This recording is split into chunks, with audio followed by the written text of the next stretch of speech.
Hello guys, welcome back to my channel. আশা করছি তোমরা সবাই খুব ভালো আছো আর আমিও খুব ভালো আছি। তো চলো আজকের ভিডিওটা শুরু করা যাক। আর আজকের ভিডিওটা একটু অন্যরকম একটা ভিডিও। এটা হচ্ছে একটা রেসিপি আমি তোমাদের সাথে শেয়ার করব, যেটা আমি ট্রাই করেছিলাম। তো রেসিপিটা বেশ ভালোই হয়েছিল, যার জন্য আমি ভাবলাম চলো রেসিপিটা তোমাদের সাথেও শেয়ার করা যাক। একটা ডিম দিয়ে একটা রেসিপি, সিম্পল বাট মানে আমার মনে হয় খুবই সুন্দর একটা রেসিপি, তোমাদেরও ভালো লাগবে। তো চলো রেসিপিটা তোমরা দেখে নাও, আমি আর বেশি কথা বাড়াবো না। তোমরা রেসিপিটা দেখে নাও আর অবশ্যই কিন্তু জানাবে যে রেসিপিটা তোমাদের কেমন লাগলো। আর যদি ভালো লেগে থাকে অবশ্যই কমেন্টে লিখে জানাবে কেমন লাগলো। আর আমার চ্যানেলটিকে কিন্তু লাইক কমেন্ট শেয়ার করতে একদমই ভুলবে না, আমার চ্যানেলটিকে সাবস্ক্রাইব করে দিও। তো চলো ভিডিওটা তোমরা দেখতে থাকো, তারপর আবার কথা বলছি। আর অবশ্যই কিন্তু জানাবে যে রেসিপিটা কেমন লাগে। তো ফার্স্টে আমি ডিমটা বয়েল করতে দিয়েছিলাম, ডিমটা বয়েল হয়ে গেছে। আর এখানে আমি নিয়েছি জিরে, শুকনো লঙ্কা আর রসুন একসাথে পেস্ট করে নিয়েছি। আর আমার এখানে আছে আদা বাটা, পেঁয়াজ বাটা, মানে এগুলো সব আমি পেস্ট করে নিয়েছি। এখানে আছে পেঁয়াজ কুচানো আর হচ্ছে সেদ্ধ করা ডিম। এখানে আমি কড়াইতে তেল দিয়ে নিয়েছি, তেলটা একটু গরম হলে ডিমগুলো আমি ভেজে নেব। তো তেলটা গরম হয়ে গেছে আর এখন আমি ডিমগুলো ভালো করে ভেজে নেব।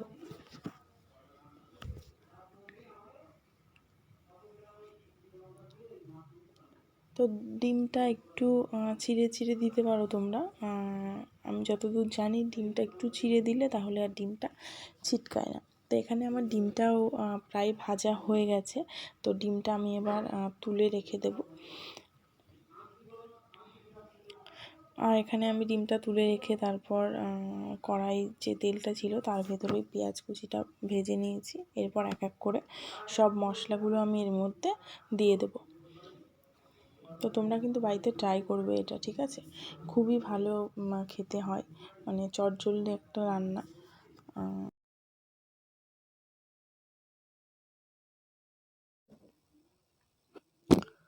তো এরপর আমি যেটা করব, এক এক করে মশলাগুলো সব এই তেলের মধ্যে দিয়ে দেব। তো ফার্স্টে আমি যে পেস্টটা করেছিলাম একসাথে, রসুন, লঙ্কা আর জিরে, সেইটা দিয়ে দিলাম। এরপর আমি এক এক করে আদা, পেঁয়াজ, হলুদ, লবণ আর এগুলো সব একসাথে দিয়ে মশলাটাকে ভালো করে কষিয়ে নেব।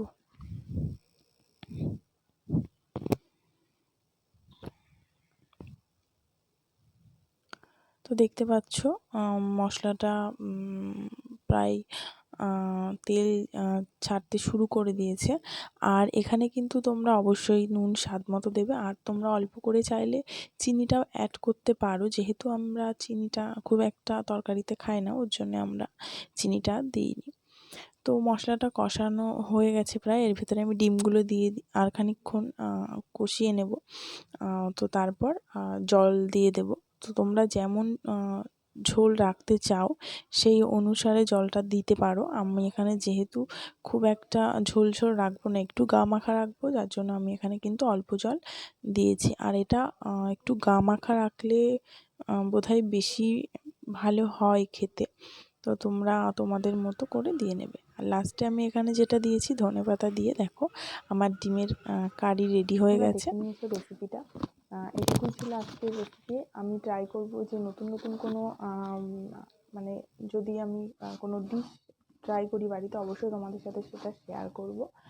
আর আমি তো খুব একটা রান্না করি না, কিন্তু এখন করছি যেহেতু, তো ভাবলাম তো চলো এটার উপরে একটা ভিডিও বানানো যেতেই পারে। তো যদি তোমরা কোনো রেসিপি জানতে চাও কিংবা দেখতে চাও সেটাও বলতে পারো। আর আমি যদি কোনো রেসিপি ট্রাই করি অবশ্যই তোমাদের সাথেও সেটা শেয়ার করব। তো আজকের ভিডিওটা এখানেই শেষ করছি, আশা করছি তোমাদের ভিডিওটা ভালো লেগেছে। তো আবার নেক্সট কোনো একটা ভিডিও নিয়ে চলে আসবো তোমাদের সামনে। ততক্ষণে তোমরা সবাই ভালো থেকো, সুস্থ থেকো। তো চলো আজকের মতো এখানেই ভিডিওটা এন্ড করছি।